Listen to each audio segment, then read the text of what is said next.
আল্লাহু আকবার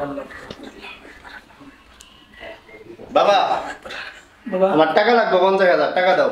50,000 টাকা দিয়ে এত টাকা দিয়ে তুমি বাবা এই মুহূর্তে কি করবা? আমি আমার বন্ধু বান্ধবের সাথে কক্সবাজার যাব। কক্সবাজার যাবা এই মুহূর্তে বন্ধু বান্ধবের সাথে? আর এর জন্য আমার 50,000 টাকা তোমার দিতে হবে? হ্যাঁ বাবা। শোনো, আমি একজন হাজি মানুষ বাবা। এই এলাকায় আমার একটা নাম ডাক সুনাম আছে। আর আমার ছেলে হয়ে যদি তুমি অসৎ কাজে টাকা নষ্ট করো তাহলে আমার মান সম্মান থাকবে বাবা? আমার মান সম্মান থাকবে না। এই জন্য আমি তোমার কোনো টাকা পয়সা দিতে পারবো না বাবা। টাকা এখন আমার বাবা লাগবে, তুমি আমাকে টাকা দিবা। আমি বাবার টাকা পয়সা দিতে পারবো না। তুমি যদি বাবা একটা ব্যবসা করো, বাজারে নাও, মির্জাপুর বাজারে একটা ব্যবসা করো, তুমি অনেক বড় ব্যবসা করো, তোমার যদি 50 লাখ লাগে, 20 লাখ লাগে, 1 কোটি টাকা যদি লাগে, আমি লিঙ্ক করে হলেও তোমার ব্যবসা আমি করে দিব বাবা। আমি কোনো ব্যবসা করব না, তোমার অনেক টাকা না। হ্যাঁ, আমি প্রতিদিনই আমাকে তুমি 50,000 করে টাকা দিবে। আমি আমার বন্ধু বান্ধবের সাথে আড্ডা দিব, টাকা উড়াবো, আমি কোনো কাজ করতে পারবো না। আমি বাবা এই ব্যাপারে আমি তোমার 1 টাকাও দিতে পারবো না। দিবা না তুমি না, টাকা? আমি তোমার দিতে পারবো না। দিবা না? না, দিতে পারবো না। সত্যি তো দিবা না? আমি দিতে পারবো না তোমার। ঠিক আছে বাবা, কিভাবে টাকা নিতে হয় তোমার কাছ থেকে আমি তোমারে দেখা আচ্ছা, দিতেছি। তুমি যাও, আমি আসতেছি। আমি নামাজ পড়ব। বিসমিল্লাহির রহমানির রহিম। বিসমিল্লাহির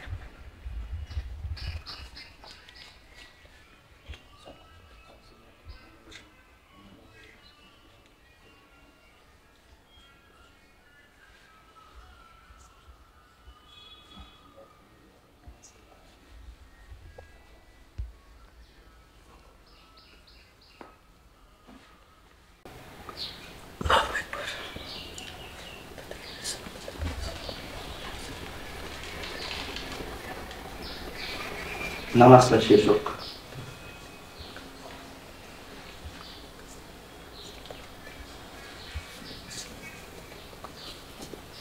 আল্লাহু আকবার, আল্লাহু আকবার, আল্লাহু আকবার। হে আল্লাহ, তুমি তো রহমানুর রহিম, তুমি তো গফফারুর রহিম, তুমি তো আমাদের মালিক, তুমি তো আমাদের সব কিছু। আল্লাহ, তুমি আমার সন্তানটাকে হেফাজতে রেখো আল্লাহ। আমার সন্তান আমার সাথে রাগ করে বাইরে গেছে আল্লাহ, তার কোনো ক্ষতি তুমি আল্লাহ করে না। হে আল্লাহ, তুমি তো রহমানুর রহিম, তুমি তো গফফারুর রহিম। আল্লাহ, তুমি কি তার সহি বুঝ দান করো আল্লাহ। সে যেন ভালো পথে ফিরে আসতে পারে, সেই তো তুমি তাকে দান করো আল্লাহ। আল্লাহ, তুমি তো জানো, তুমি সবই করতে পারো আল্লাহ। তুমি যদি তারে ভালো পথে ফিরিয়ে আনো তাতে তোমার কোনো ক্ষতি হবে না। তুমি যদি খারাপ পথে ফিরিয়ে দাও তাহলে কোনো ক্ষতি হবে না। আল্লাহ, তোমার কাছে আমি ভিক্ষা চাচ্ছি, আমার সন্তানটাকে হেফাজতে করো আল্লাহ, তার কোনো ক্ষতি তুমি করিও না আল্লাহ। আল্লাহ, তুমি তার কোনো ক্ষতি করিও না আল্লাহ। তুমি আমার সন্তানটাকে ভালোভাবে মানুষ করার মতন, যেভাবে মানুষ হতে পারে সেইভাবে তুমি তাকে পরিচালনা করার তৌফিক দান করো আল্লাহ। আল্লাহ, বাবা, বাবা আমি তোমার কাছে মাপ চাই বাবা। আমি বুঝতে পারি নাই বাবা, তুমি আমাকে নিয়ে এত ভাবো বাবা। আমি ভালো হয়ে যাবো বাবা আজ থেকে বাবা। বাবারে, তোর একটা কথা বলি আমি, এই পৃথিবীতে কোনো সন্তান বা কোনো বাবা মা সন্তানের অমঙ্গল চায় না বাবা। সন্তান যদি একটা খারাপ কাজও করে তারপরেও আল্লাহর কাছে ক্ষমা চায়, আল্লাহ তুমি তারে বুঝার তৌফিক দান করো আল্লাহ। আল্লাহ রে, হ্যাঁ, আল্লাহর দরবারে আমি অনেক ফরিয়াদ করি আল্লাহ, তোর যেন সুমতি বুদ্ধি দান করে আল্লাহ।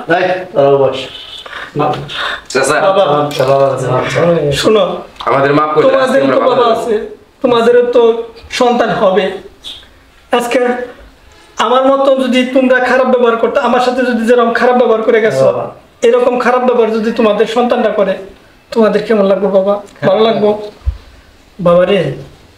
সব কিছুর হিসাব আছে। তুমি যে ভালো কাজটা করবা তার হিসাব আল্লাহ তাআলার কাছে দিতে হবে।